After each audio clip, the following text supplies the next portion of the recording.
Assalamualaikum warahmatullahi wabarakatuh. Perkenalkan, nama saya Ardana Fisa.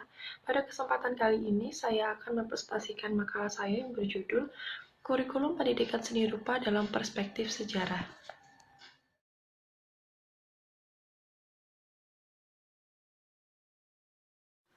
Pendidikan seni pada dasarnya selalu hadir dalam kurikulum sekolah, karena seni merupakan salah satu kebutuhan manusia.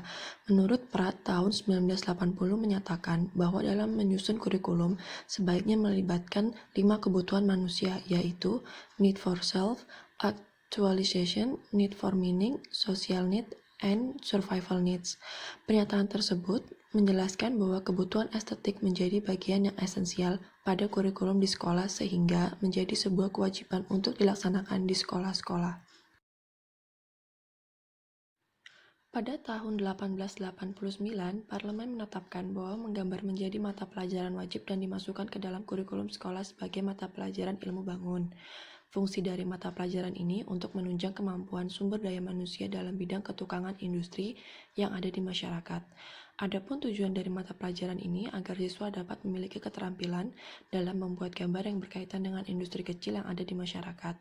Bahan ajaran digunakan dalam pelajaran berupa aneka judul gambar, gambar konvensional, dan geometri dengan metode mencontoh model yang diberikan oleh guru.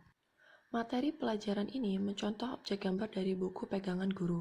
Tema gambar yang diberikan merupakan tema yang ada pada keseharian masyarakat Indonesia, yaitu lingkungan alam, artefak budaya, lingkungan masyarakat sekitar, dan ragam hias.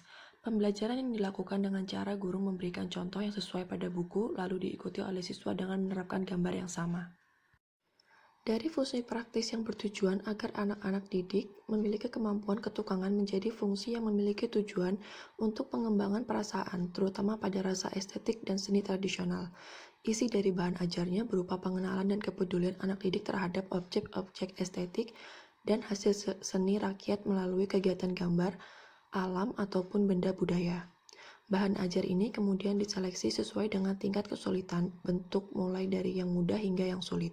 Pengajarannya sesuai dengan penalaran orang dewasa. Pembelajaran ini berlangsung hingga tahun 1930, namun berhenti karena adanya kritikan dan penolakan yang dianggap tidak sesuai dengan yang diharapkan. Belanda sebagai negara yang pernah menjajah Indonesia memiliki pengaruh pendidikan terhadap seni di Indonesia. Pengaturan pendidikan di Indonesia juga dipengaruhi oleh kepentingan pribadi bangsa penjajah, sehingga tidak semua yang ada di negara Belanda diterapkan di Indonesia.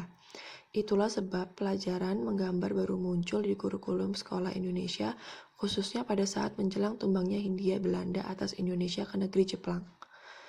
Pelajaran penggambar pada kurikulum masih tetap ada dan tidak berubah sampai masa penjajahan Jepang dan awal kemerdekaan RI. Pada masa pemerintahan Jepang tahun 1942, Jepang mengambil alih pemerintahan Belanda. Penjajahan Jepang di Indonesia terjadi selama 3 tahun, namun dalam keadaan perang melawan sekutu sehingga dampaknya pendidikan menjadi seadanya. Pelajaran menggambar disesuaikan dengan kebutuhan dan kepentingan Jepang. Pembelajaran masih berlanjut, namun pembelajarannya tidak sama karena guru tidak memberikan contoh, dikarenakan semua buku-buku terbitan Belanda dilarang digunakan dan tidak ada penggantinya. Dampaknya, para guru mencari sendiri materi dan bahan materi termasuk objek gambar yang diambil dari media massa, majalah bekas, dan selebaran pemerintah.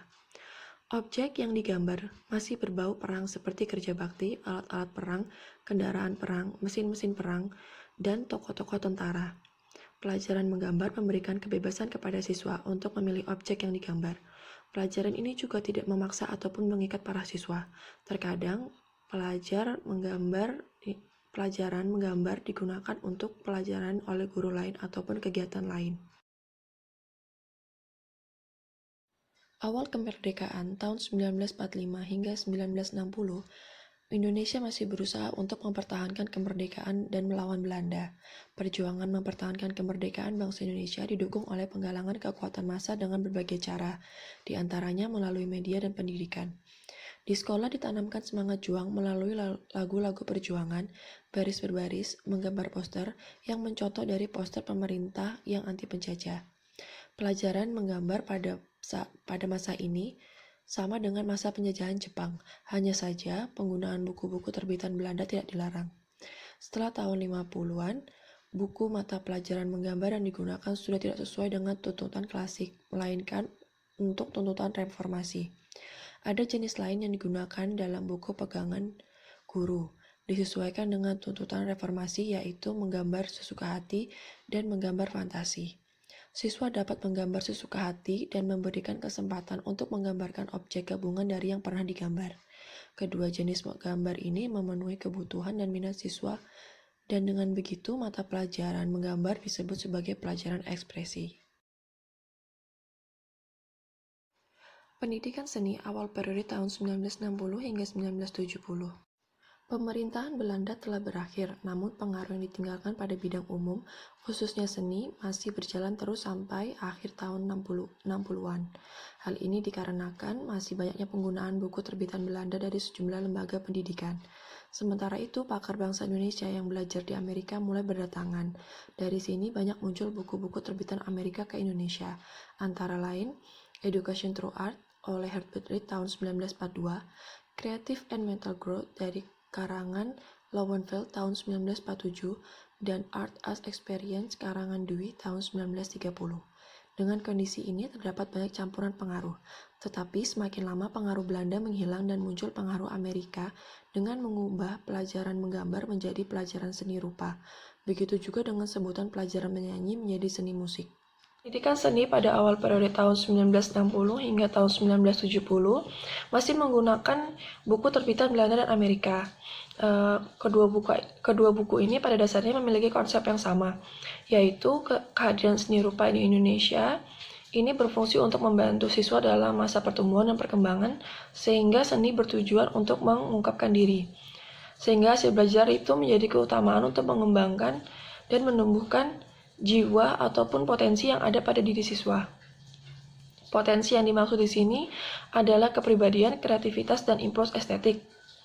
Pada tahun 70-an, pengaruh Belanda benar-benar hilang dan digantikan oleh pengaruh Amerika.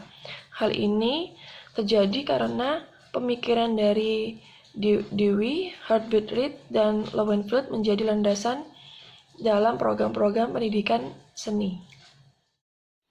Pembagian dari sejarah kurikulum terbagi menjadi 6, yaitu kurikulum tahun 1975, tahun 1984, tahun 1994 dan 99, KBK tahun 2004, KTSP tahun 2006, dan kurikulum tahun 2013.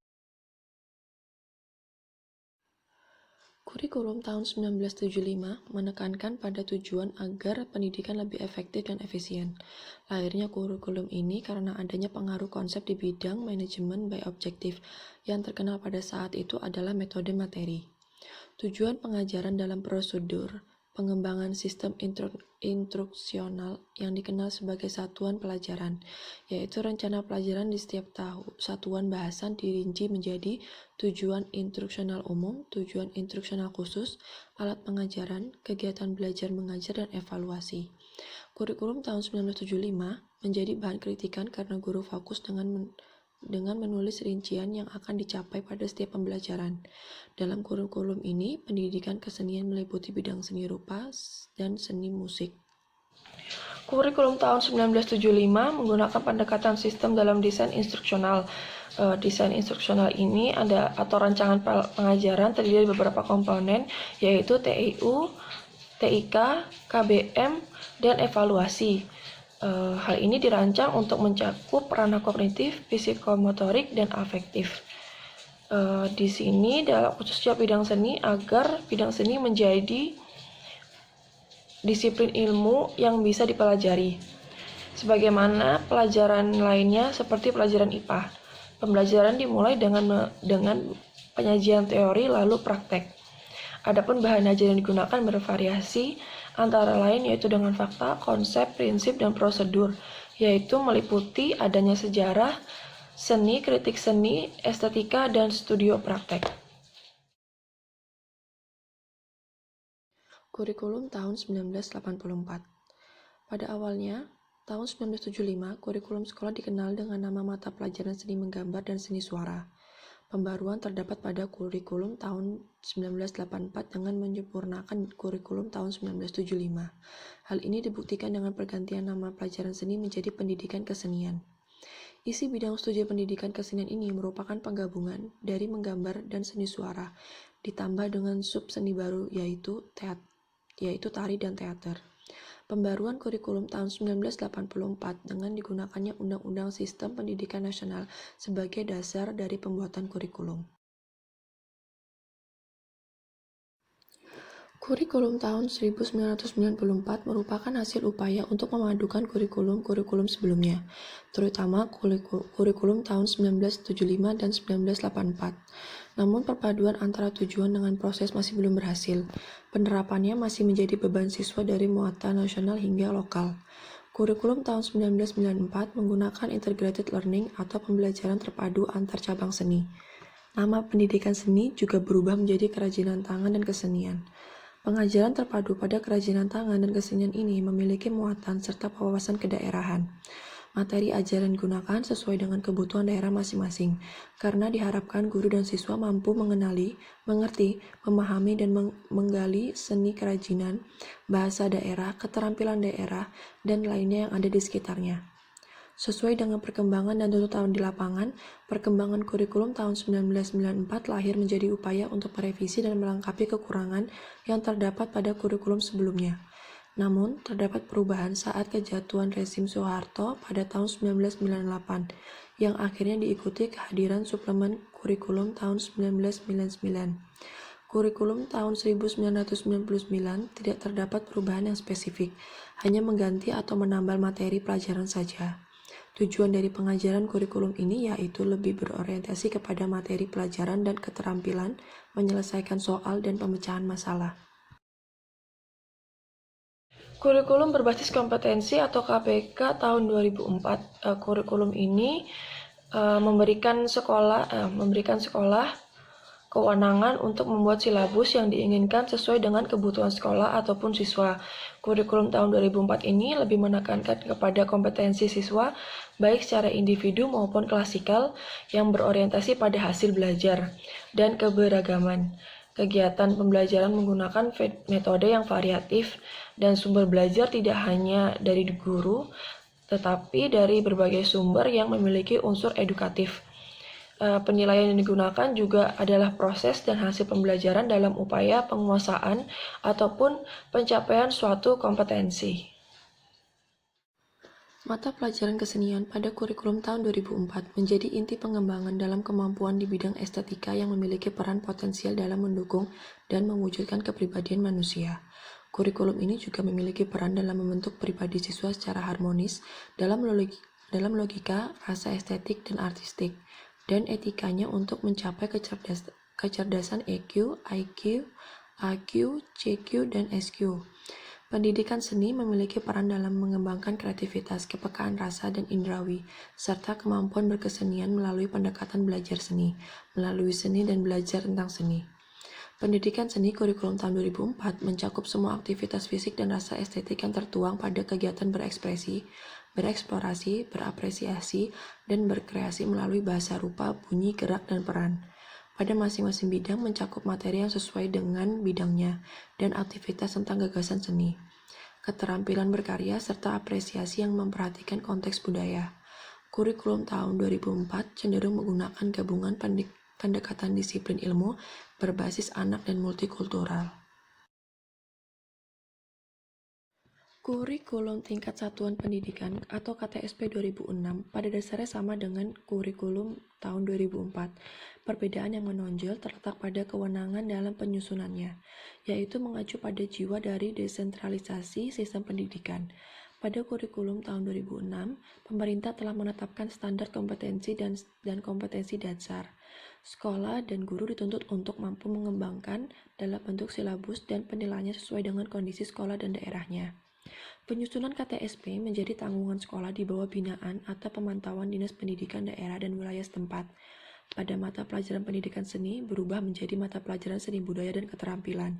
Mata pelajaran ini diberikan sekolah karena keunikan, kebermaknaan, dan kebermanfaatannya terhadap kebutuhan peserta didik.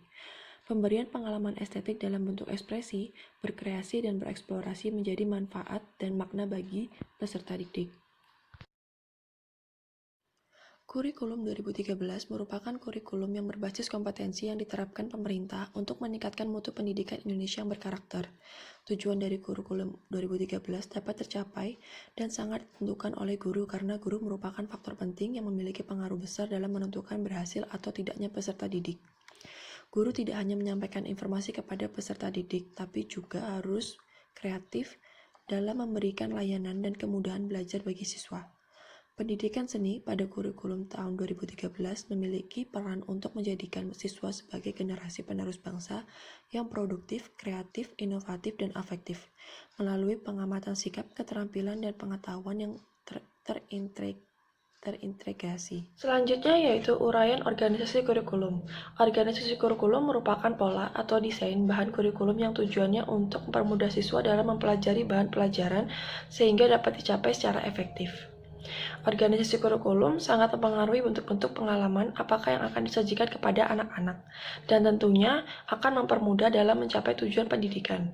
Struktur kurikulum merupakan pola atau susunan mata pelajaran yang harus ditempuh oleh peserta didik dalam kegiatan pembelajaran. Struktur kurikulum sendiri terbagi menjadi 4, yaitu separated subject curriculum, lalu yang kedua correlated curriculum, yang ketiga Broadfield, lalu yang keempat integrated curriculum. Pertama yaitu separated curriculum. Separated subject curriculum merupakan mata pelajaran yang terpisah-pisah. Mata pelajaran ini disajikan atau dibuat secara terpisah, tetapi tidak hanya mata pelajaran IPA dan IPS saja, namun juga pengalaman dari umat manusia sepanjang masa atau kebudayaan dan pengetahuan yang dikumpulkan oleh umat manusia. Dari pengalaman tersebut kemudian disusun menjadi suatu yang logis dan sistematis untuk disajikan kepada peserta didik. Contoh pelajarannya itu seperti menghitung dari 1 sampai 20 yang diberikan kepada anak umur 4 hingga 5 tahun. Kurikulum ini bertujuan untuk memudahkan siswa dalam mempelajari mata pelajaran, sehingga generasi muda dapat mengenali hasil kebudayaan dan pengetahuan umat manusia yang telah dikumpulkan selama berabad-abad. Namun bentuk organisasi ini belum sifatnya tidak aktual karena pada mata pelajaran yang didasarkan pada pengalaman yang terdahulu dan juga tidak sesuai untuk kebutuhan siswa dan perkembangan masyarakat. Selanjutnya yaitu correlated curriculum. Pada correlated curriculum ini mata pelajaran yang disajikan secara terpisah namun pelajaran masih memiliki kedekatan atau dikelompokkan sehingga menjadi satu bidang studi. Pada kurikulum correlated ini menghendaki agar mata pelajaran yang berhubungan atau memiliki sangkut paut antara satu dengan yang lain meskipun batas-batasnya masih berbeda. Contohnya seperti penggolongan jurusan IPA yang terdiri dari kimia, fisika, matematika, lalu yang IPS seperti ada pelajaran geografi, sejarah, dan ekonomi. Yang ketiga yaitu Broadfield Curriculum. Di sini, Broadfield Curriculum itu menghapuskan batas-batas dan menyatukan pelajaran yang berhubungan erat. Seperti yang tadi saya contohkan, yaitu sejarah, geografi, ilmu ekonomi, ilmu politik menjadi ilmu pengetahuan sosial. Halil Taba dalam Zainal Arifin tahun 2011 juga menegaskan agar tercapai gabungan yang nyata maka perlu adanya integrating traits dan focusing centers berupa tujuan, prinsip, umum, teori, atau masalah masyarakat dan kehidupan yang dapat mewujudkan gabungan itu secara wajar. Terakhir yaitu integrated curriculum. Kurikulum terpadu ini merupakan suatu produk dari usaha pengintegrasian pelajaran dari berbagai macam pelajaran. Integrasi diciptakan untuk memusatkan pelajaran pada masalah tertentu yang memerlukan solusi atau bahan dari berbagai disiplin mata pelajaran.